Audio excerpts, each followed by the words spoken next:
مضت الدہور فما اتین بمثلہ لما اطا فعجز عن نظرائہ، کہ مدتیں گزریں کوئی اس جیسا نہ آیا، اور جب وہ آیا تو زمانہ اس جیسا دوسرا لانے میں ناکام رہا۔ میری خواہش تھی پاکستان آنا اور مولانا طارق جمیل صاحب سے ملاقات کرنا ان کے گھر میں۔ الحمدللہ جو مولانا طارق جمیل صاحب کی محبت ہے لوگوں کے لیے، اور میں دیکھتا ہوں کہ وہ اکثر خود اول قدم رکھتے ہیں لوگوں سے ملنے کے لیے تاکہ محبت پیدا ہو جائے، تو یہ بات مجھے ان کی بہت پسند ہے۔ ڈاکٹر صاحب، انڈیا اگر آپ کے سارے معاملات ختم کر کے واپس بلائے تو آپ جائیں گے واپس؟ آپ کا کیا ارادہ ہے، یا ہجرت میں ہی رہیں گے؟ نہیں، انڈیا اگر موقع لیا دعوت دینے کا تو وہ تو میدان جنگ ہے، ہاں تو جانا ہی پڑے گا، لیکن جو دعوتی میدان میں میرا کام اور پھیلا ملیشیا میں رہنے سے وہ تو کنٹینیو کروں گا۔ انڈیا جا کے دعوت دوں گا، پھر آؤں گا ہر سال میں 1 بار 2 بار 3 بار، تو مس تو کرتے ہو، اتنی بڑی تعداد میں غیر مسلمان سے مخاطب ہو سکتے ہو لوگ، اور دیکھے ہو تو غیر مسلم محبت کرتے مسلمان سے، اور مجھ سے بھی۔ وہ کچھ چند پولیٹیشین لوگ ہیں جو اپنے کرسی کے لیے نفرت پھیلاتے ہیں۔ جی ہاں، آپ کا یہ ماشاءاللہ جو ہے، آپ پینٹ کوٹ اور ٹائی کے ساتھ دین کی خدمت کریں، اس کا کیا راز ہے؟ تو کچھ لوگ کو یہ غلط فہمی ہے کہ ٹائی پہننا صلیب کی نشانی۔ چاروں ائمہ میں یہ ہے کہ اگر آپ دوسری کوئی ائمہ کو فالو کرتے غلط نہیں، آپ کر سکتے، تو میں کہتا ہوں آپ اگر ریسرچ کیے اور آپ کو پتہ چلا رفتن کرنا بہتر ہے تو آپ کرو، لیکن دوسرے پہ تھوپو مت۔ جب میں دعوت دیتا ہوں تو غیر مسلم جب امریکہ دیکھتے ہیں، ارے یہ سوٹ بوٹ ہے، پھر ٹائی ہے، ٹھکنے کے اوپر جوکر لگتا ہے۔ اور ڈاکٹر صاحب، ہم آپ سے معذرت خواہ بھی ہیں جو یہاں پہ آپ کو آ کے وضاحتیں دینی پڑنی ہے اسٹیج پہ پاکستان میں۔ آپ نے 11-15 لاکھ لوگوں کو مسلمان کے، یہاں پہ آپ اپنے ایمان کی وضاحت دے رہے ہیں کسی اسٹیج پہ۔ السلام علیکم جی، آج عالم اسلام کی 2 عظیم اور علمی شخصیات کی ملاقات ہوئی ہے، تو میں چاہ رہا ہوں کہ کیونکہ ایک بڑا اچھا موقع ہے تو دونوں کے تاثرات لے لیے جائیں۔ پہلے بھی ان کی ملاقات ہے مکہ میں، 2-2.5 گھنٹے کی طویل ملاقات ہو چکی ہے، تو سب سے پہلے کیونکہ میزبان مولانا طارق جمیل صاحب ہیں تو مولانا صاحب سے پوچھ لیتے ہیں کہ ان کے کیا تاثرات ہیں، کیا فیلنگز ہیں۔ ڈاکٹر صاحب ان کے گھر پہ تشریف لائیں۔ جی، بسم اللہ الرحمن الرحیم۔ تاثرات اور جو احساسات ہوتے ہیں ان کے سامنے ہمیشہ الفاظ تنگ پڑ جاتے ہیں، الفاظ کا دامن چھوٹا ہوتا ہے اور احساسات کی کوئی حد ہی نہیں ہوتی ہے۔ تو جو میں اس وقت ڈاکٹر صاحب کے لیے محسوس کر رہا ہوں اس کے لیے میرے پاس الفاظ کوئی نہیں، اسی کو میرا سمجھ لیں احساس۔ ڈاکٹر صاحب، آپ کیا کہنا چاہیں گے؟ مولانا صاحب کے پاس تشریف لائے ہیں، ماشاءاللہ آپ کے کیا تاثرات ہیں مولانا صاحب سے ملاقات؟ جیسا میں نے کہا کہ میری خواہش تھی پاکستان آنا اور مولانا طارق جمیل صاحب سے ملاقات کرنا ان کے گھر میں۔ الحمدللہ جو مولانا طارق جمیل صاحب کی محبت ہے لوگوں کے لیے، اور میں دیکھتا ہوں کہ وہ اکثر خود اول قدم رکھتے ہیں لوگوں سے ملنے کے لیے تاکہ محبت پیدا ہو جائے، تو یہ بات مجھے ان کی بہت پسند ہے۔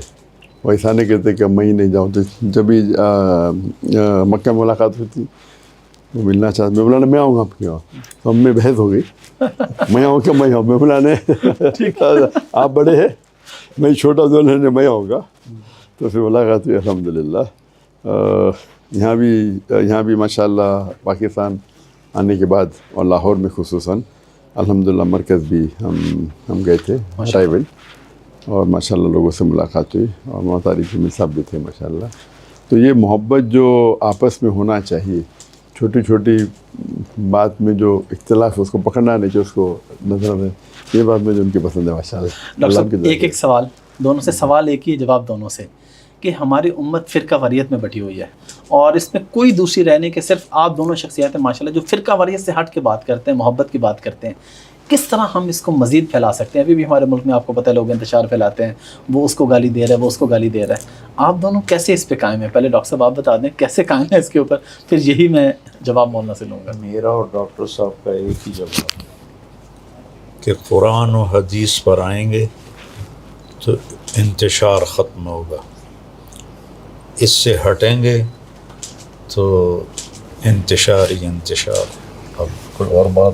بالکل صحیح. اور ڈاکٹر صاحب یہ جو طارق جمیل صاحب نے کہا قرآن کی آیت کہی سورہ عمران سورہ نمبر 3 آیت نمبر 103 میں وَاعْتَصِمُوا بِحَبْلِ اللَّهِ جَمِيعًا وَلَا تَفَرَّقُوا. آؤ اللہ کی رسی کو مضبوطی سے پکڑو اور آپس میں مت بٹو. اللہ کی رسی ہے قرآن اور صحیح حدیث. اور ڈاکٹر صاحب ہم آپ سے معذرت خواہ بھی ہیں جو یہاں پہ آپ کو آ کے وضاحتیں دینی پڑ رہی ہیں اسٹیج پہ پاکستان میں. آپ نے 11-15 لاکھ لوگوں کو مسلمان کے یہاں پہ آپ اپنے ایمان کی وضاحت دے رہے ہیں کسی کسی اسٹیج پہ کہ بھائی میرا اس کا یہ مطلب ہے، اس کا یہ.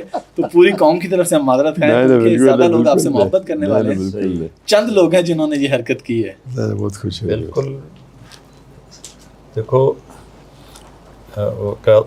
وَكَذَلِكَ جَعَلْنَا لِكُلِّ نَبِيٍّ عَدُوًّا شَيَاطِينَ الْجِنِّ وَالْإِنسِ. اللہ نے کہا کہ نبیوں کو بھی دشمن بنے، انسان بھی جنات بھی. تو یہ جو بھی خیر کا کام کرتا ہے بے لوث ہو کر، اس کو مخالفت دیکھنی پڑتی. یہ ایک فطری چیز ہے.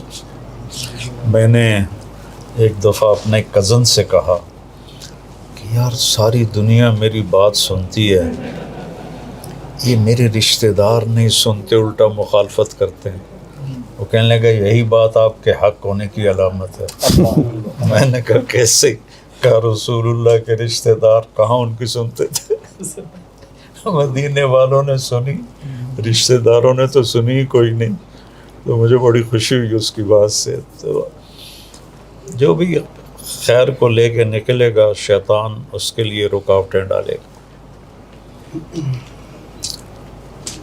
ڈاکٹر صاحب انڈیا اگر آپ کے سارے معاملات ختم کر کے واپس بلائے تو آپ جائیں گے واپس؟ آپ کا کیا ارادہ ہے یا ہجرت میں ہی رہیں گے؟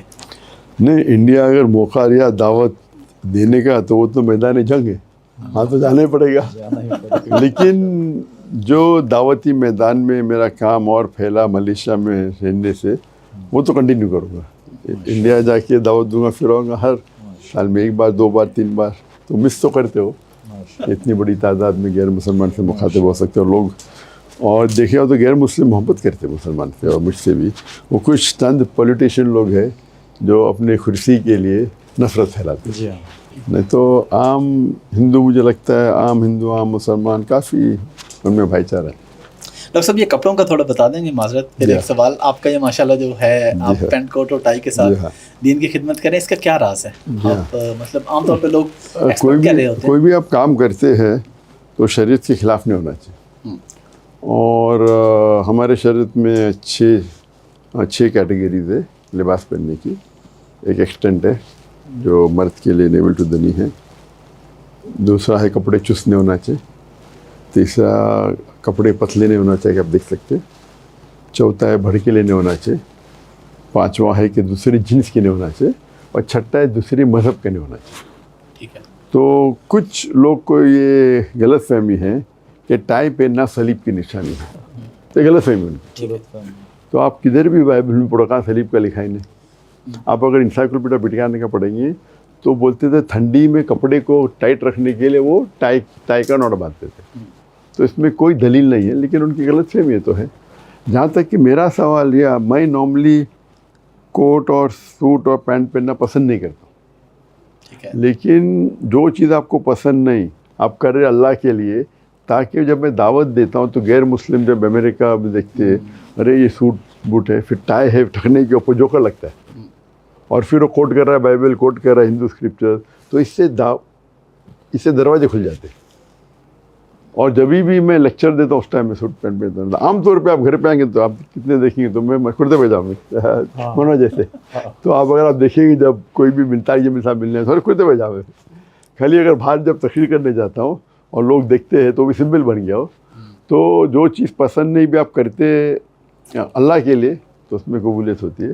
اور یہ غلط فہمی ہے کہ حرام ہے، لیکن اگر جو چیز حرام ہے اس کو دعوت میدان کرنا غلط ہے.